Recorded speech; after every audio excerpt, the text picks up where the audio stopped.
14টা লোকসভা সমষ্টি আটাইতকৈ বেছি কষ্ট কৰা আৰু বেছি সভা কৰা প্ৰাৰ্থীগৰাকী হৈছে মীৰা বৰঠাকুৰ যদি আপোনালোকে তুলনা কৰি চাই বাকি যিসকল প্ৰাৰ্থী আছে তেওঁলোকে হয়তো ইমান কষ্ট নাই কৰা তেখেতে যেনে ধৰণে কষ্ট কৰিছে যেনে ধৰণে অলিয়ে গলে ঘূৰি ফুৰি যেনে ধৰণে বুজাইছে জনতাক এই জনতাই যদি হে মীৰা বৰঠাকুৰক যদি হে সমৰ্থন নকৰে তেতিয়াহলে হয়তো গুৱাহাটীবাসীয়ে এগৰাকী ভাল প্ৰাৰ্থীক হয়তো তেখেতলোকে হেৰুৱাব কাৰণ মীৰা বৰঠাকুৰৰ প্ৰতিটো কথা স্পষ্টকৈ বুজাই দিব পাৰিছে এই কথাখিনি যদি সকলোৱে যদি বুজি পায় তেতিয়াহলে হয়তো মীৰা বৰঠাকুৰক সাপোৰ্ট কৰিব যদি বুজি নাপায় তেওঁলোকে ভাবে যে কেৱল মই পাৰ্টি চাহে ভোট দিম তেতিয়াহলে তেওঁলোকেতো বিজেপিক ভোট দিব যদি তেওঁলোকে ভাবে যে মই প্ৰাৰ্থীগৰাকী চাহে ভোট দিম তেতিয়াহলে তেওঁলোকে মীৰা বৰঠাকুৰক ভোট দিব গতিকে প্ৰাৰ্থী চাই ভোট দিয়ে নে পাৰ্টি চাই ভোট দিয়ে তো আপোনালোকে বিচাৰ বিবেচনা কৰিব কাৰণ গুৱাহাটী লোকসভা সমষ্টিৰ যিখিনি উন্নয়ন হ'ব লাগে সেই উন্নয়নৰ ক্ষেত্ৰত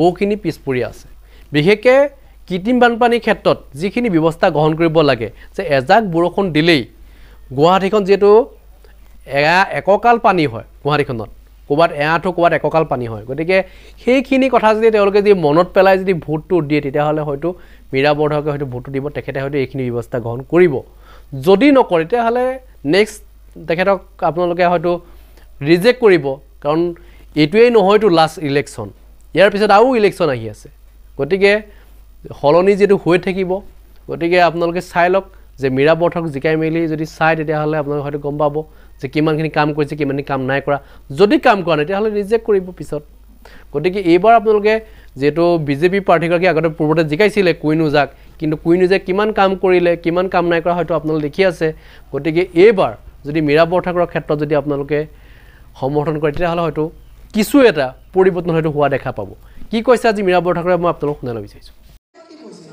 গোটেই মুছলমানসকল অনুপ্ৰৱেশকাৰী মহিলাসকল বাচ্চা জন্ম দিয়াৰ মেচিন বুলি কৈছে আজিলৈকে আমি কেতিয়াবা কৈছেনে কংগ্ৰেছৰ বেলেগ মানুহে কৈছেনে নাই কোৱা সেইকাৰণে মই কৈছোঁ যদি সঁচাকে ঈশ্বৰ আল্লাহ ধৰ্মক বিশ্বাস কৰে আপোনালোকে 7 তাৰিখে বুটাম যদি টিপে পদুম ফুলত গুণা হ'ব কাৰণ আপোনালোকৰ কাৰণে মাত দিব আপোনালোকৰ মাত দিতে আমাক সোশ্যাল মিডিয়াত মিয়া বেগম বুলি লিখে জানে আপোনালোকৰ পক্ষত মাত দিয়াৰ কাৰণে আমাক মিয়া বেগম বুলি সোশ্যাল মিডিয়াত লিখে আৰু তাৰ পিছত আপোনালোকে যদি 7 তাৰিখে পদুম ফুলত দিয়ে মই কৈছোঁ এই পবিত্ৰ জেগা গুণা হ'ব নিদিব নাপায় মই সেইকাৰণে কথাটো এই বিজেপি অফিচত মুছলমানক বুজাই থৈ যাম যে ইয়াত যিমান মুছলমান ভোট আছে দৰকাৰে ভোটে নিদিব বিজেপিক ভোট নিদিব গুণা হ'ব মই আপোনালোকক কৈছোঁ সেয়ে মই আপোনালোকক আহ্বান জনাইছোঁ অহা 7 তাৰিখে আপোনালোকে ৰাতিপুৱা সদল বলে ওলাই গৈ ইয়াত থকা প্ৰত্যেকজনে আজি সংকল্প ল'লে মই 10টা ভোট মীৰা বাইদেউক দিম কংগ্ৰেছক দিম সংবিধানক দিম গণতন্ত্ৰক দিম বুলি আপোনালোকে সংকল্প ল'ব শেষৰ মই কথাটো আপোনালোকক কৈছোঁ যুৱ প্ৰজন্মই এটা সিদ্ধান্ত ল'ব লাগিব এইটো মই শেষৰ কথা আৰু দীঘলীয়া নকৰোঁ 11,442খন স্কুল একত্ৰীকৰণৰ নামত বন্ধ কৰা হ'ব তাৰ বিপৰীতে অৰুণোদয় আঁচনি দিবৰ কাৰণে এই স্কুলৰ দৰমহা কৰ্তন কৰা হৈছে আশাকৰ্মী অংগনবাদী সহায়িকা কৰ্মচাৰী প্ৰাদেশিত অপ্ৰাদেশিত শিক্ষক সকলোকে লাঞ্ছনা দি মদৰ ৰাজহৰে কেৱল আৰু কেৱল ধাৰৰ পইচাৰে মহিলা ভোট বেংকটো ৰাখিবৰ কাৰণে অৰুণোদয় লাখপতি বাইদেউৰ পাল্লাত আপোনালোকক ঘূৰাই ফুৰাইছে আৰু আজি অতি দুৰ্ভাগ্যজনক কথা এখন ঘৰ কোনে তৈয়াৰ কৰে মাতৃয়ে কৰে জন্ম হোৱাৰ পিছত মাত ফুটিলে শিশুটোৱে কি বুলি মাতে মা বুলি মাতে মাকে যেতিয়া গৰ্ভত থাকে মই যেতিয়া মোৰ প্ৰেগনেণ্ট আছিলোঁ আমি তেতিয়া ৰামায়ণ পঢ়িছোঁ আমি তেতিয়া গীতা পঢ়িছোঁ কি কাৰণত পঢ়োঁ যাতে মোৰ এই 9 মাহত ছোৱালীজনীয়ে ভাল সংস্কাৰ পাওঁ তাৰপিছত ভৱিষ্যত হ'লে তাই ভাল হ'ব এতিয়া কি হৈছে গম পাইছেনে এই যে অৰুণোদয় ভাত্তা লাখপতি বাইদেউ গোটেই ঘৰৰ পৰা মহিলাবিলাকক ৰাজপথলৈ উলিয়াই লৈ গুচি গ'ল আজিও তেওঁলোকে কৈছে অৰুণোদয় দিব আজিও কৈছে লাখপতি বাইদেউ 1 তাৰিখে দিব মই আপোনালোকক এটা কথা কৈছোঁ গোটেই অসমীয়া স্বাভিমানী মহিলাই লাখপতি অৰুণোদয় নামত ৰাতিপুৱা 9টা বজাৰ পৰা 5টা বজালৈকে গোটেইখন অদৰে বজৰে ঘূৰোতে ল'ৰা ড্ৰাগছ খাইছে ছোৱালী কাবাৰ লগত কিবা হৈছে আৰু মই মাহত 15 বাৰকৈ প্ৰতিখন থানাত যাব লাগিব মোক এখন এজন এডভোকেটে সুধিছে বাইদেউ আপুনি ইমান কেছ নে ইমান থানাত আহে মই মোৰ এটাও কেছ নাই মই কিয় যাওঁ জানে এই যে মাক কিজনী ঘূৰি থকাৰ কাৰণে বোলে গিৰিয়েকৰ ক'ৰবাত পৰকীয়া প্ৰেমত মাৰপিট হৈ পেলাই মৰিলে, সেইটো খবৰ ল'বলৈ যাবলগীয়া হ'ল।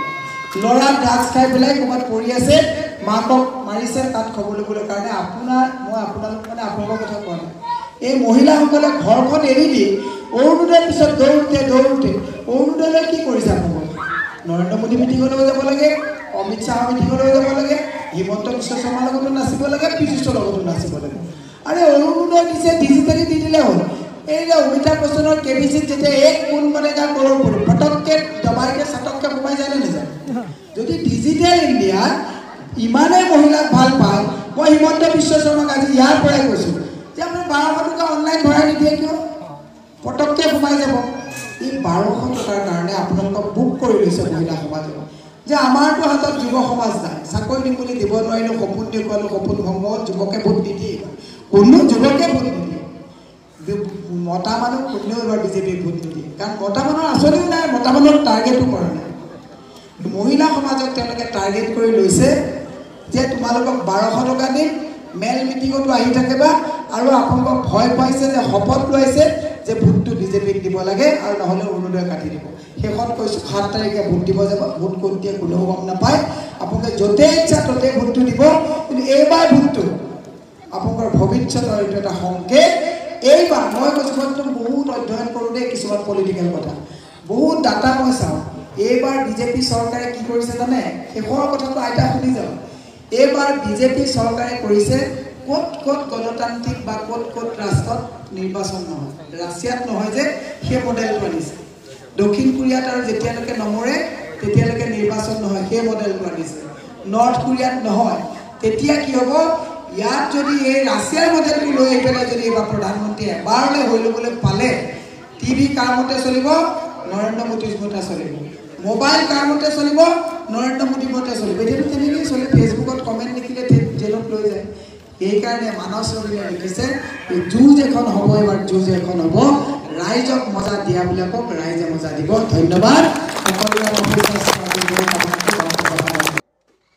মই আপোনালোকক এটা কথা কৈছোঁ, যোৱা বিগত 20টা বছৰ, এই ৰাস্তাটো দিবচোন বাইদেউক যাব দিয়ক, যোৱা বিগত 20টা বছৰ বিজেপি সাংসদে গুৱাহাটীত প্ৰতিনিধিত্ব কৰিছে। যোৱা 20টা বছৰে বিজেপিয়ে গুৱাহাটীৰ সাংসদ আপোনালোকে জিকাইছে, কিন্তু 20টা বছৰত গুৱাহাটীৰ সাংসদে অসমৰ জাতীয় সমস্যাক লৈ, অসমৰ জনজাতীয় সমস্যাক লৈ, পাহাৰত মানুহৰ সমস্যাক লৈ, খোৱা পানীৰ সমস্যাক লৈ কেতিয়াবা মাত মাতা শুনিছে নেকি আপোনালোকে? শুনিছেনে? নাই শুনা। আমাৰ গৌৰৱ গগৈ ডাঙৰীয়াই অসমৰ সমস্যাক লৈ দিল্লীত মাত মাতা শুনিছে নাই আপোনালোকে? শুনিছে। মই আপোনালোকক কৈছোঁ, আপোনালোকে ভোট মোক এইকাৰণেই দিয়ক, যদি মই জয়ী হৈ যাওঁ, মই আপোনালোকক প্ৰতিশ্ৰুতি দিছোঁ অসমত প্ৰতিটো সমস্যাক লৈ। এই 30 তাৰিখে যে নৰেন্দ্ৰ মোদীয়ে মন কী বাত কয়, বুট খুৱাই চকী বান্ধি শুনায়, এইটো বাৰু আপোনাক কওকচোন, মানুহক বাৰু অসন্মান কৰা হয়নে নহয় কওকচোন? প্ৰধানমন্ত্ৰীয়ে মন কী বাত ক'ব, মানুহে বুট লৈ চকী পাৰি ৰেডিঅ' খুলি শুনিব, এনেকুৱা বাৰু বুৰ্বক দেশৰ মানুহ বুলি ভবাটো চবতছে দুৰ্ভাগ্যজনক কথা হয়নে নহয়? প্ৰধানমন্ত্ৰীৰ কাম কি? ৰাইজৰ মনৰ কথাবিলাক ক'ব যে ছাৰ हमारी पहाड़ी एलेका में पानी पीने का पानी नहीं है, पानी दीजिए, সেইটোহে শুনিব লাগে। তেওঁ কৈছে ভাইও और बहनों मैं इतना सफर किया, इतना देश घुमा, সেইটো শুনিবৰ কাৰণে আপোনাক ভোট দিছোঁ নেকি আমি? সেইটো শুনিবৰ কাৰণেতো আমি ভোট দিয়া নাই। আমি কৈছোঁ আমাক খোৱা পানী লাগিব, আমি কৈছোঁ আমাক স্কুল লাগিব, আমি কৈছোঁ আমাক অল্ড পেঞ্চন ঘূৰাই লাগিব। আপুনি ষ্টেট চৰকাৰক আমি কৈছোঁ যে এইবিলাক বস্তু আমাক, যিবিলাক ষ্টেট ছাবজেক্ট ষ্টেট চৰকাৰে কৰিব লাগিব, যিবিলাক চেণ্ট্ৰেল ছাবজেক্ট চেণ্ট্ৰেল গভৰ্ণমেণ্টে কৰিব লাগিব। মই কৈছোঁ যদি মই জিকি যাওঁ, মই আপোনালোকক আজি প্ৰতিশ্ৰুতি দিছোঁ অসমৰ কোনোজন খিলঞ্জীয়া মানুহৰ ভেটিত বুলডোজাৰ লগাব নোৱাৰিব।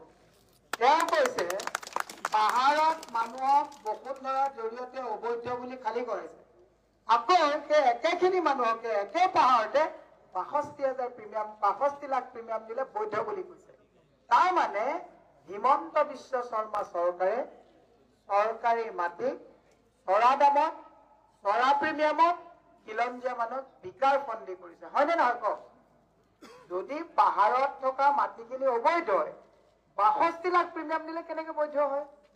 আমি কৈছো আমাৰ যদি চৰকাৰ আহে, আমি তেওঁলোকে যিটো ভূমি আইন বনাইছে তাক আমি সংশোধন কৰি কম প্ৰিমিয়ামত পাহাৰত 10 বছৰ বসবাস কৰা মানুহক আমি ইয়াত মাটিৰ পট্টা দিয়াৰ ব্যৱস্থা কৰিম। মই আপোনালোকক কথা দিছো, পানী প্ৰাণীৰ প্ৰাণ। মানুহে আমি মৃত্যু হোৱাৰ সময়তো আমি মানুহ এগৰাকী কি কৰো? মুখত এইটো পানী দিওঁ। যিখন চৰকাৰ ডাবল ইঞ্জিনৰ চৰকাৰ আছে বুলি ক্লেইম কৰে, সেইখন চৰকাৰে কেন্দ্ৰত 10 বছৰ, ইয়াত প্ৰায় 8 বছৰ হ'ব হ'ল, এইটো পানী গুৱাহাটী মানুহক খুৱাব নোৱাৰা চৰকাৰখনে কি দিব বুলি ভাবি আপোনালোকে তেওঁলোকক আকৌ ভোট দিব? এই প্ৰশ্নটোৰ উত্তৰ মোৰ ৰাইজলৈ আছে। আমাক ৰাইজে সোধে আপুনি কি দিব? মই কি দিমটো পিছত সুধিব। 20 বছৰে গুৱাহাটী বিজেপিৰ সাংসদগৰাকীয়ে কি দি গ'ল আপোনালোকক? এই প্ৰশ্নটো আপোনালোকে কিয় সোধা নাই? বিজেপি যে এতিয়া অফিচৰ পৰা মানুহ ইয়াত আহিব, যোগেন মোহনে পাহাৰে পাহাৰে ঘূৰিছে, এই ৰেভিনিউ মিনিষ্টাৰ। এতিয়া কৈছে বাইদেউ আমি যিখন আইন বনালো সেইখন আমি সংশোধন কৰি মাটিৰ পট্টা দিম। 3 দিনৰ কাৰণে যদি আপোনালোকক এই যে কবুলা লৈ লৈ লৈ লৈ চাৰ্কুল অফিচত গৈ গৈ গৈ গৈ আপোনালোকক যে ইমান ঘাম মাটিত পেলাই তেজ পানী কৰাই বুলডোজাৰ লগাই সদায় জাননী দি যে আপোনালোকক নিৰ্যাৰণ কৰিলে, এতিয়া দুটামান মন্ত্ৰী আহি পেলাই আপোনালোকক আকৌ ফাঁকি দিব আহিছে, আকৌ যদি ভোট দিয়ে এইবাৰ পাহাৰত বুলডোজাৰ লগালে আমি কিন্তু প্ৰতিবাদ কৰিবলৈ সচলত নাযাম। কাৰণ আপোনালোকক বুলডোজাৰ লগোৱা মানুহৰ বিপক্ষত আমি প্ৰতিবাদ কৰো। আৰু সেই একেখিনি মানুহে প্ৰলোভন দি ৰাতাৰাতি আপোনালোকৰ পৰা ভোট লৈ জিকি যাব, আকৌ বুলডোজাৰ লাগিলে আমি চৰকাৰক শিলখাপুত গৈ পেলাই প্ৰতিবাদ কৰিব লাগে, সচলত গৈ প্ৰতিবাদ কৰিলো, কেনেকুৱা হ'ব? সেইটো নহয়। সমাজ তেতিয়াই ধ্বংস হয় যেতিয়া শিক্ষিত মানুহে দেখিও নেদেখাৰ ভাও দেখে, শুনিও নুশুনা ভাও ধৰে। মই আজি আপোনালোকক এই পাহাৰ অঞ্চলৰ পৰা কৈছো, 11,442খন স্কুল বন্ধ হ'ল। অসমৰ সুধী সমাজ আপোনালোকে কিয় মুখ বন্ধ কৰি আছে? কিয় নকয়? মোৰ ছোৱালী হাইস্কুল বন্ধ কৰিলে মই বাহিৰত পঢ়াইছো, পঢ়িব, কিন্তু মোৰ ঘৰৰ ওচৰত থকা যে ৰিক্সা চলোৱা নবীনৰ ছোৱালীটো ক'ত পঢ়িব? সেই কথাটো যদি চিন্তা নকৰে, কিয় পঢ়িব লাগিব? মই কৈছো নবীনৰ ছোৱালী বা ল'ৰা যদি নপঢ়ে, চুৰ ডকাইত হলে মোৰ ছোৱালী যদি যি স্কুলতে নপঢ়ক, সেই সমাজখনত আহি তাই শান্তিৰে থাকিব নোৱাৰিব। এই কথাবিলাক বুজি লওক। বিধানসভাত ডক্টৰ ৰেণুজ পেগুৱে কৈছে যোৱা 2টা বছৰত 7 লাখ ল'ৰা ছোৱালীয়ে প্ৰাথমিক স্কুলত পঢ়া বাদ দিছে। 7 লাখ ল'ৰা ছোৱালী ভৱিষ্যত কি হ'ব? চুৰ ডকাইত দগাবাজ হ'ব। চুৰ ডকাইত দগাবাজ কাৰ হ'ব? আপোনাৰ মোৰ নিচিনা এগৰাকী মাতৃ ল'ৰা ছোৱালী চুৰ ডকাইত হ'ব। পেপাৰত সদায় দেখিছেনে নাই? পুত্ৰৰ দ্বাৰা মাতৃ হত্যা, পুত্ৰৰ দ্বাৰা পিতৃ হত্যা।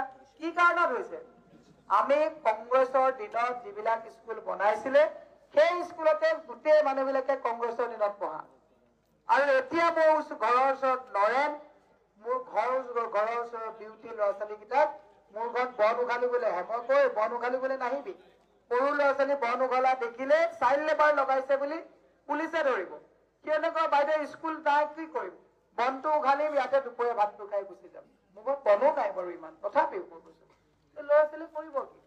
চবতছে ভয়ংকৰ কথা, মই দীঘলীয়া নকৰো, এই আপোনালোকৰ জৰিয়তে মই জনাব বিচাৰিছো, অসমত 20,50,000 যুৱক যুৱতী ড্ৰাগ আসক্ত হৈ নিচামুক্তি কেন্দ্ৰত ট্ৰিটমেণ্ট চলাই আছে, আৰু তাৰে 2% ল'ৰা ছোৱালী দৈনিক মৃত্যু হৈ আছে।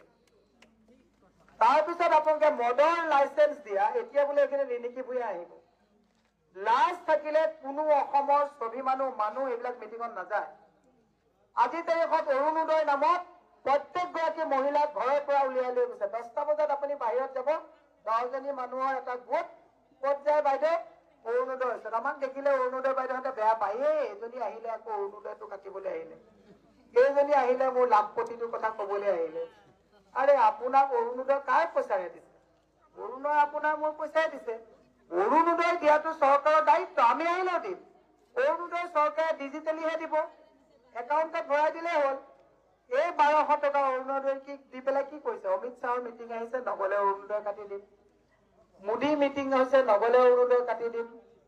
এইবিলাক যি ভয় আৰু ভীতিগ্ৰস্ত কৰিছে মহিলা সমাজে। আপোনাৰ যে 20,50,000 ল'ৰা ছোৱালী যে ড্ৰাগ এডিক্ট হৈছে, কিয় জানে?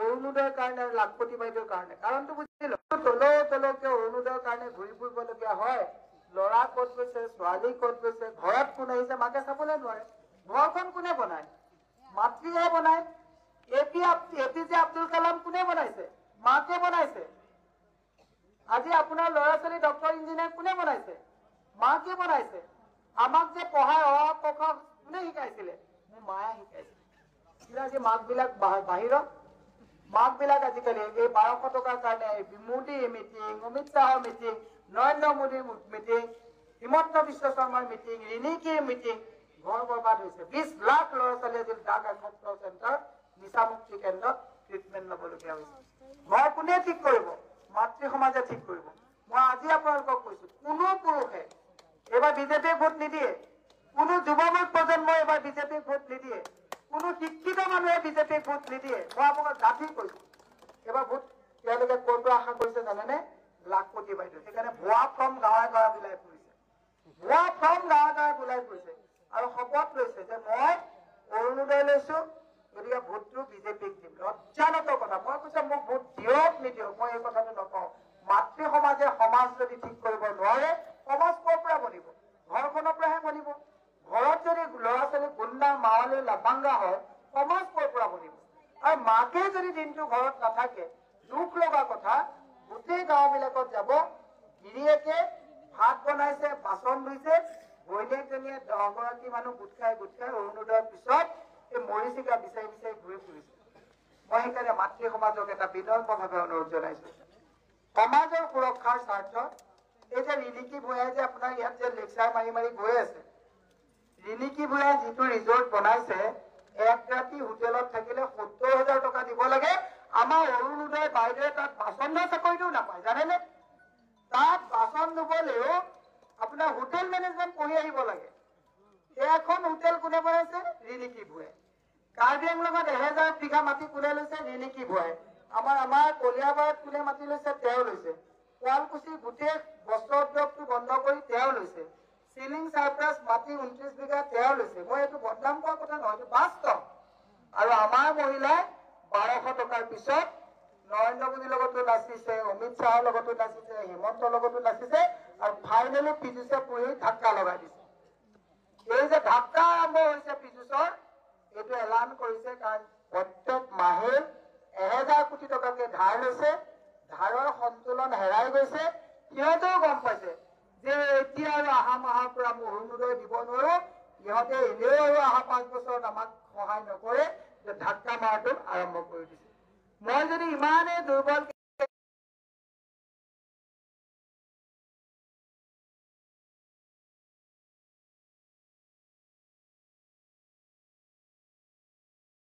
সমাজে আজি সিদ্ধান্ত লওক যে অৰুণোদয় লাখপতি বাইদেউৰ নামত ঘৰখনৰ পৰা মহিলাসকল উলিয়াই লৈ গৈ ৰাস্তাত গোটেই ঘৰখন নেমিজালি কৰি ল'ৰা ছোৱালীক স্কুল বন্ধ কৰি মদাহী বনাই গোটেই এখন সমাজ উশৃংখল কৰা চৰকাৰখনক কিবা আমি প্ৰত্যুত্তৰ দিম অহা 7 তাৰিখে আপোনালোকে মোক পঠাওক মই আপোনালোকক কথা দিছো মই সংসদত সবলভাৱে এই অন্যায়ৰ বিৰুদ্ধে মই আপোনালোকক কৈছো নেতৃত্ব দিম গুৱাহাটী লোকসভাৰ সমষ্টিৰ প্ৰতিজন ৰাইজক মই সবলভাৱে আপোনালোকৰ ৰাজনৈতিক প্ৰতিনিধি হৈ মই আপোনালোকক নেতৃত্ব দিম জননেতা ক'ৰবাত বেৰিকেড বনাই অহা দেখিছে এওঁলোকৰ ইমান ভয় এওঁলোকে 20 ফুট বেৰিকেড দিছে যাতে এওঁলোকৰ ওপৰত খুব উঠি মানুহে যাতে গাত পলাচি আহি মাৰিব নোৱাৰে 20 ফুট বেৰিকেড দি দিছে তাত দুৰ্ভাগ্যজনক কথা সেয়ে মই আপোনালোকক আহ্বান জনাইছো সিদ্ধান্ত ৰাইজৰ সিদ্ধান্ত মাতৃ সমাজৰ আপোনালোকে যদি মোক এই 3টা দিন মৰম কৰি সহযোগিতা কৰি আপোনালোকে মোক ভোট দিয়ে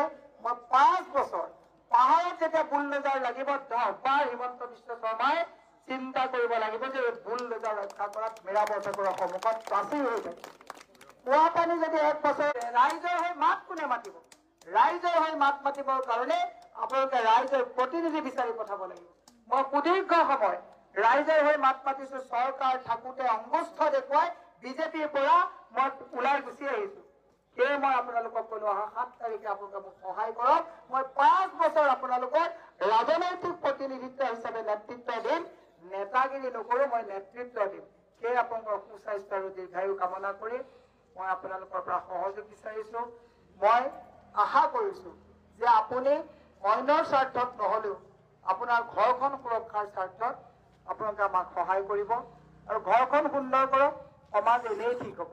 তাকে কৈ মোৰ বক্তব্য সামৰণি মাৰিছোঁ। জয় হিন্দ, জয়